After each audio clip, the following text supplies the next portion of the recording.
We're back. We're back. Football's back. I'm worn out. You guys worn out? I feel reinvigorated because it's time. It's finally here. But man, I am tired from this off season. This has worn me out. This has been one for the history books. This will be fun to watch. As Matt Eberflus said just today in the press conference, it's all going to come down to these first 4 weeks. We can put it all on paper. The Bears look good. The Bears look like we think they should. There's still some positions that I'm worried about. I think I got a little bit of flack from some people for recently mentioning some concerns about the defensive line. You watched the game last night with the Chiefs and the Ravens. Oh man, I got some I got some comments about that. Ooh, how was that game, guys? there's there's so much to say about that one, but if it wasn't clear and obvious before that the Chiefs have the refs on their side, I'm not a Chiefs hater, guys, but wow, that was bad. That was clear, blatant, and obvious bad by the refs on that. Oof, oof. The illegal formation calls alone to start the game off against the Ravens, and then the Chiefs not getting the same calls when their tackles were way more out of formation, when they were not not and even jumping early offsides when they were false start. It wasn't good. It was bad. I don't have much more to say about that except it was a good game. It was fun to start the season. I think the Ravens showed a lot of grit. They showed a lot of fun. I think that's the way Justin Fields needs to be handled, is the way Lamar Jackson was. A lot of leeway, show off his arm, and be able to use those legs. I don't know how it's going to go in Pittsburgh. Russell Wilson's still on the injury list. We'll see if he starts. So that'll be interesting. Big game tonight that I'm going to be tuning in for right here. Packers at Eagles. Everyone should be a Philadelphia Eagles fan tonight. I'm so excited to see the Packers go down. I'm excited to watch them and their epic demise, to watch them fall apart. I think me, more than anybody, has hedged my bet against them this year. I've put my stance out that they're going to have a losing record this year. It's bold. I know that. It's a huge take. We'll see how accurate I am starting tonight. It's going to be interesting to see that. Fly, Eagles, fly. That's right. Jason, UK Bears, Plank. All you guys in the comments. Thomas Gage, Point Blank, Darius Bear Gooch, Reese Reed, Creighton Wilfong. All you guys, thanks for tuning in. I don't know how informative this one's going to be. This is more of just me talking as the season starts, as we get ready. I've got a dilemma on my hands, guys. I've got a dilemma on my hands because I go in this order: faith, family, then football. And this first game just so happens to coincide with faith and family. Church starts right when the game's starting. I might have to have my phone out. I might have to have the headphones in and the phone out. And the girls are going to be like, Dad, what are you doing?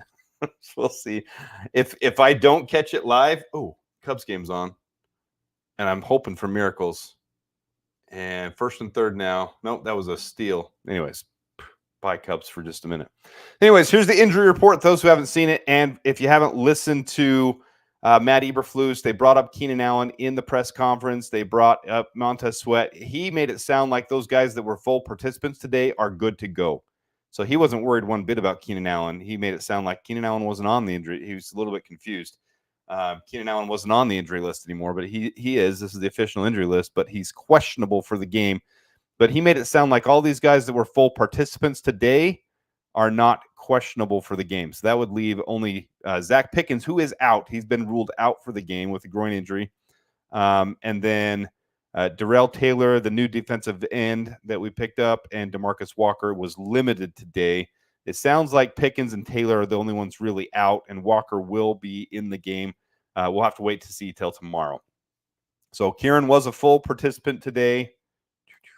Kieran Amagaji was a full participant today. How much he'll play in the game, I don't know. I don't even know if he'll dress. So that's one thing here. Actually, let's go to this. Let me pull it up real quick, guys. There's one thing about being a full participant, being active on the 53-man roster, but only 48 dress for the game. So there will be guys that sit out. And with how little Kieran Amagaji has played this preseason, how little reps he's gotten, I doubt that they'll be dressing him for the game.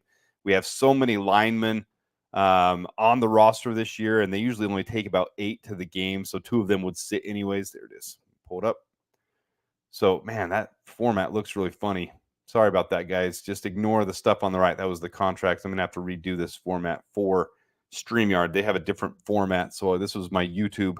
This was my other one that I was doing. But you can see the guys behind it. You've got Braxton Jones, Tevin Jenkins, Coleman Shelton, Nate Davis, Darnell Wright. Then you got Kieran, Bill Murray, Ryan Bates, Matt Pryor, Larry Borum injured, and Doug Kramer. I would expect the five there, and then Matt Pryor, Ryan Bates, and Bill Murray. Matt Pryor plays swing tackle as well, so I wouldn't expect Kieran to be that necessary right off the bat. They'll ease him into it. Matt Pryor has experience with both San Francisco and Indianapolis Colts playing tackle as well. He's better suited as a guard. Let's just hope Braxton and Darnell Wright don't get injured. But I think those would be the 8 that suit up there. You've got Braxton Jones, Tevin Jenkins, Coleman Shelton, Nate Davis, Darnell Wright, Bill Murray, Ryan Bates, Matt Pryor. I think those would be the 8 that suit up. In fact, let's just go through a couple of O-line, a couple of D-line, and running back surely to sit out at least. Yeah, I'm with you, Jason. So I would expect those to be the 8 there. And then for the running backs, you might even see, man, that's a rough one. Roschon Johnson's been injured. Maybe they sit him just out of precaution because you got Velus Jones Jr. too. So you got DeAndre Swift, Khalil Herbert, Kerry Blasingame, Travis Homer, and maybe Roschon would sit just out of precaution. And then I don't see anybody sitting here. Maybe Mercedes because he still wasn't fully healthy yet. Maybe Mercedes Lewis sits, and he's not really a special teams guy anymore either. And then on the defensive line, here's where the rubber meets the road. Darrell Taylor will probably be sitting. Zach Pickens is out, so I would expect Dominique Robinson to be filling in a little bit on the interior as well. Chris Williams is going to be thrown to the fire. And then what was the other guy's name? My format on the right makes it hard to read. It was Sam something we picked up from the Patriots. Oh, man, I know all the guys on the roster. Who the freak? Help me out here, guys. Sam Roberts from the practice squad. They may just call him up for the game. That might happen. So you might see Sam Roberts called up and thrown to the fire. But Chris Williams is going to be a critical part of the team here this Sunday as Gervon Dexter and Andrew Billings. He'll really be the one rotating in. I'll bet Dominique Robinson gets some reps in there as well. It'll be interesting to see how that plays out this weekend. But Montez Sweat, DeMarcus Walker, Austin Booker is going to get a lot more reps than I thought maybe for the first game, which is a huge opportunity for him to be able to come in and shine. Daniel Hardy should be getting some reps as well. I don't see anybody on the linebackers or nickels sitting out of the game. You might see a safety. What the heck? Why do we have cornerbacks and safeties listed as? Anyways, this is off, guys. I have to fix that before we get to it. You might see like Josh Blackwell sitting or something, or Jalen Jones. Maybe Jalen Jones would not be on the 53-man roster. So we'll see as the game leads up. Tomorrow will be a lot more telling for that. And then Kieran Amagaji has been practicing for the last week and a half. He's been to every practice. So you see limited full, but when he came back last week or a week and a half ago, he was in pads. He's been playing the whole time. So it's been a week and a half here. Chris Cook, welcome. Bear down, my man. Bear down. All right, not a ton that I want to go over, except I did make the predictions for the game. This was a month ago. I said the Bears would win 33-17, and then in my reveal video, I had the Bears winning 30-13. I think it's going to be right in there. I think the big thing it's going to come down to is how we adjust early on in the game against the Titans. You saw last year, here's the biggest thing. The MVP of this offseason is Shane Waldron and Eric Washington. That's the big thing, because last season when we started 0-4, the big thing was the way Luke Getsy and Alan Williams didn't adjust. In fact, we started up on a couple of those games, especially when you think about the Denver Broncos game and the collapse we had there. That wasn't because we played piss poor. It was because of coaching. So these first couple of games is really going to establish the culture of this team on how well they come out and how well they adapt to what they see, especially for a young team like the Titans with a brand new coach, brand new offensive coordinator, brand new defensive coordinator. How they adjust to those things in this game is really going to set the tone for this game. And I think if the defense does its part, and if Montez Sweat and Austin Booker and DeMarcus Walker and Gervon Dexter can do as advertised and take that next step up, the secondary is already there. The secondary will do their job. So if the defensive line can do their part, This is going to be a shutdown game where you're going to limit them to 10, 13, 17 points in this game. And then it's just a matter of the Bears getting the ball in their hands, getting the turnovers, getting more opportunities, and driving down there. And maybe we start with a field goal. Maybe we start with a 3-and-out. I'm not worried about it because you saw that in the preseason too. It's going to take a minute to adjust, and they're going to throw things at us that they're not going to show in the preseason that they wouldn't have exposed, and the Bears are going to have to adapt to that. But I'm really, really confident in Eric Washington, Matt Eberflus, Shane Waldron being able to make those adjustments this year that are different than last year. And that's the biggest thing you see people panicking about right now on Twitter and on different social media sites is, well, the Bears this, the Bears that, they're worried about this, and it's a rookie quarterback and everything else. And if you didn't see my video yesterday, rookie quarterback has nothing to do with number 1 overall pick, 014, has nothing to do with it because the Bears were playoff contenders last year. Up until the last 3-4 weeks, 2 weeks of the season, we were right there in the mix. So it has nothing to do with that. This is a different situation than every other first overall pick when the only other one that was traded for a playoff contender was Jared Goff with the Rams, and that was they gave up a haul for him. So they leveraged their team for that year, so they didn't have an opportunity. And then the Rams did eventually get better. But the Bears didn't have to leverage that. So the roster is here, and I feel really good about it, except for that defensive front. And a lot of people are still saying offensive line is a big concern. And I understand the concern there. In fact, let me go back here. I understand the concern, but I don't agree. Because the more and more you hear about things coming out of camp, the more Coleman Shelton is sounding like an absolute steal of this offseason. His experience as a playoff team, as a Super Bowl team, where he's been on the roster. You hear about, it was Darnell Wright spoke about it in his interview. I don't remember which podcast that was. I'll try to find it and I'll link it. Where Coleman Shelton is more vocal. He's pointing it out to all of the other offensive linemen, and he is an excellent run blocking and pass blocking center. The concern we had was, well, he's getting older, and we needed the rookie to come in and to learn behind him and blah, blah, blah, blah, blah. And we had Ryan Bates and everything else. I'm really impressed with what I'm seeing from Coleman Shelton. My concerns, me wanting Connor Williams, those have dissipated to the point where I'm really comfortable with where we are right now. I feel really good about Coleman Shelton going into this season. I feel like he and Caleb have built that chemistry. So, Reese, you've nailed it right there. The concern of the O-line is health. If everyone stays healthy, we have a good line. I agree. An above-average line, I'd even say, with Braxton Jones, Darnell Wright, Coleman Shelton, Nate Davis, and Tevin Jenkins. That is a good line, and that will do a good job to start the season off. So I'm not as worried about that as I am the defensive line.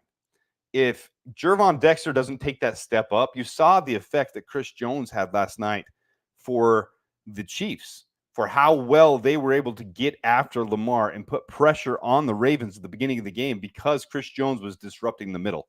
That's very similar to what we need. We need Gervon Dexter to take that next step up. And against the young offensive line, Lloyd Cushenberry isn't young. I mean, that was a great signing by them. We'll see how he does.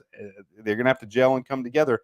But Gervon Dexter, Montez Sweat, Austin Booker, DeMarcus Walker, Andrew Billings, they will establish this game, in my opinion. That's where the game is going to hit. That's where the rubber is going to meet the road. If we can get pressure and be able to create opportunities for the secondary, for the linebackers, for the cornerbacks, for the safeties, we've got hard hitters back there. We've got one of the best secondaries in the entire NFL.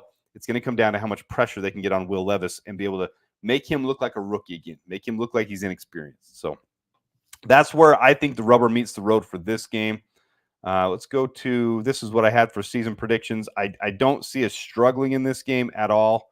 I think this will be a heavier win than what some people are worried about. It's more of, right after that, you've got the Texans, then the Colts and the Rams, which are all tough games for me and games that I had a loss in a 50-50-50-50. So that's where I think it's these first 4 games, as Matt Eberflus talked about. That's what he talked about in the press conference today. First 4 games will establish the culture of this season, and we'll see how it goes. And you saw the same thing. It's ironic that Don Bird just popped up. I don't want to give him too much attention, but I was about to talk about the Lions.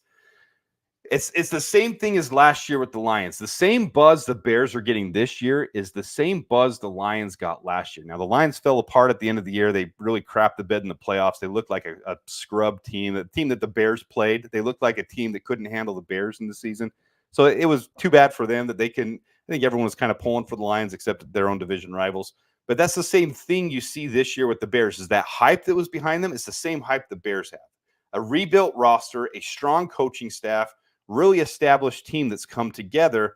Now, how does it go in the first 4 games of the season? And what they did against the Chiefs last year in that first game set the tone for them to have a successful season. That's going to be this game. If we win 21-20 on a last-second field goal, there's still going to be a lot of questions about this team. If that defensive line establishes itself right off the bat and gets rolling and creates opportunities for that secondary to be able to take off where they ended last year, 22 picks last year, most in the league, number 1 in the NFL. If we can get, I mean, you heard about it in preseason on Hard Knocks, Matt Eberflus saying there's 1, let's get 2 more. They want 3 interceptions a game. That's a lot. It's pretty unrealistic, but those goals are good to set. But if we can be right around that same 22 interceptions for the year, lead the league, if we can get 30 interceptions, it's going to come down to that defensive line. How they're going to establish both the run with Tajay Spears and the other running back from Dallas, Tony Pollard, how they establish the run defense against them, and then once the run defense is established, being able to get to Will Levis to create opportunities for turnovers. So that's going to be the key to the game for me. That's going to be where the rubber meets the road. Don Burr. I love you, Don, but I'm going to ban you from this video just because I feel like it. Kind of tired of you for now until we get this one too. Boom. Sorry. I'm just kind of tired of it right now. That's what I was saying. I'm just kind of tired of it. I'm ready for the season to get here. This isn't meant to be a long video. I just wanted to go over my thoughts. Number 1, Chiefs and Ravens game last night. That was bizarre. I don't know what else to say. I don't know what else to say about that game except I really do believe the Ravens should have won that game. I think the Chiefs were handed that by the league, and the script writers are real. I just hope we finally have that on our side. I hope the Bears finally get an opportunity on our side to have the refs be on our side, because we've seen it with the Packers. You see it with the Chiefs. You see it with the darlings of the league, and we're kind of getting some of that darling feel right now. You see the Packers getting it right now because of a fraud in Jordan Love. But when he gets exposed this year, I hope the refs don't bail him out. I hope, the puke emoji, cheese emoji, puke emoji, cheese emoji. I hope they're crap in the bed all year long. It's going to be fun to watch. There's going to be hate watching tonight. I'm going to be right in the forefront of hate watching. I'm going to be hate watching that game like crazy. I'm going to watch every snap of it, and I'm going to be hoping. I don't know if you guys caught last year. If you go look at my shorts, not my shorts I'm wearing, but the shorts on YouTube. If you go look at the shorts, during their playoff game against the Niners, I called him throwing an interception to end the game. And I freaking loved every second of it. I called it live on a short. It happened, and I was reveling in it. That's the same annoyance that I'm going to be tonight. I'm going to be there for every second of it. Don Burr found a way to come back. Truth hurts, Adam. Titans win. That's not true. Come on back tomorrow, Don, when we were talking about it, or on Monday. Come on back on Monday. Come on back and let's talk about this, because I think the Bears easily have a better chance of winning this week than the Lions do, for sure. In fact, I did predict the Lions to win. I'm not going to pull the whole thing up here. I did predict the Lions to win, but I think that'll be a fun game to see how the Rams do against them. So, meant to be short, meant to be about 15 minutes. Appreciate all you guys for tuning in. Thomas Gage, Jason UK Bears, Eric Harper. Let me see. Yeah, how many burners you got, Don? I agree. Let me see if I've missed anything, though. Dave S., thanks for tuning in. Yeah, I agree. We are going to start strong. And I like that prediction, 29-10. That's right, in line with where I've said. I've said 33-17, 30-13. That's right in line where I've said. So I'm with you on that. And I think it's going to be huge for us to start that way. We don't need to win 21-20. We need to win by a couple touchdowns. That's where we need to go. So thanks for tuning in, guys. This is just meant to be a short, my idea of just where things stand, where we are heading into the season. I'm comfortable with the offensive line. I'm worried about that defensive line. I'm worried about how it's going to look, but that's what I'm going to be keying in on. When I'm watching the game, everyone else is going to be watching Caleb Williams. I'm going to be watching the defensive line. I want to see Gervon Dexter getting pressure. Now, I was a defensive lineman, so I agree. I'm kind of biased to the position, and I usually watch it more than other people anyways, but I really, really want to see pressure coming from Gervon Dexter, from Montez Sweat, from Austin Booker, from DeMarcus Walker. I want to see this hype around Dominic Robinson, if he gets an opportunity at defensive interior or at defensive end, if he gets in on some reps, I want to see a pressure. He hasn't had a pressure since his first game in the league. So it'll be interesting. So let me know your guys' thoughts in the comment. I will do some updates during the game. I will do some updates before then. Going to enjoy most of the weekend with my little girl. She's getting out of school right now. I'm going to go pick her up right now, and then we're just going to enjoy the weekend and then enjoy the Bears game. So until then, enjoy the game, all of you guys, and the Bears.